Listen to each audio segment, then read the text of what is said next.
Welcome back to my channel. ఈ రోజు అయితే మార్నింగ్ ఇంకా మా హస్బెండ్ బాక్స్లో అని చెప్పేసి వెజ్ పులావ్ అయితే చేసేస్తున్నానండి. ప్రాసెస్ చూసే ముందు మీరైతే నా వీడియోకి ఒక లైక్ చేసుకోండి. ఒకవేళ సబ్స్క్రైబ్ చేసుకోకపోతే సబ్స్క్రైబ్ కూడా చేసుకోండి. ఒక 2 టేబుల్ స్పూన్ ఆయిల్ అనేది యాడ్ చేసుకొని దాంట్లో గరం మసాలా సామాన్లన్నీ కూడా యాడ్ చేసేసుకున్నానండి. తర్వాత ఒక పెద్ద సైజు ఆనియన్ కట్ చేసుకుని ఆనియన్ కూడా యాడ్ చేసుకొని ఆనియన్ అయితే బాగా ఫ్రై అవనించాను అనమాట. వన్స్ బాగా ఫ్రై అయిపోయిన తర్వాత అయితే క్యారెట్ యాడ్ చేసుకున్నాను. క్యారెట్ కూడా బాగా ఫ్రై అయిపోయిన తర్వాత ఒక చిన్న సైజు క్యాప్సికమ్ ఉంటే అది కూడా యాడ్ చేసేసుకున్నానండి. నా దగ్గర ఏ వెజిటేబుల్స్ ఉంటే అవి అయితే యాడ్ చేసుకున్నాను. ఒకవేళ మీ దగ్గర బీన్స్ ఇవన్నీ ఉంటే అవి కూడా యాడ్ చేసుకోవచ్చు అనమాట. తర్వాత నేనైతే అల్లం తల్లుల్లి పేస్ట్ కూడా యాడ్ చేసుకున్నాను. నేనైతే దంచి వేసుకున్నానండి. మా హస్బెండ్కి దంచి వేస్తే చాలా ఇష్టం అనమాట. అంటే టేస్ట్ అయితే చాలా బాగుంటుంది అని చెప్తారు ఎప్పుడు కూడా.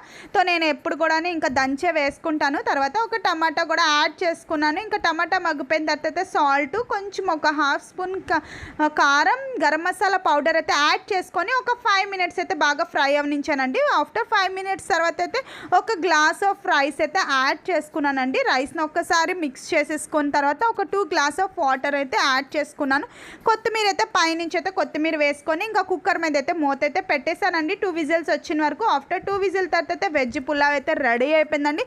టేస్ట్ వైజ్గా అయితే చాలా బాగా వచ్చింది. నేను కూడా ఎక్స్పెక్ట్ చేయలేదు అంత బాగా వస్తుందని, బట్ చాలా బాగా వచ్చింది.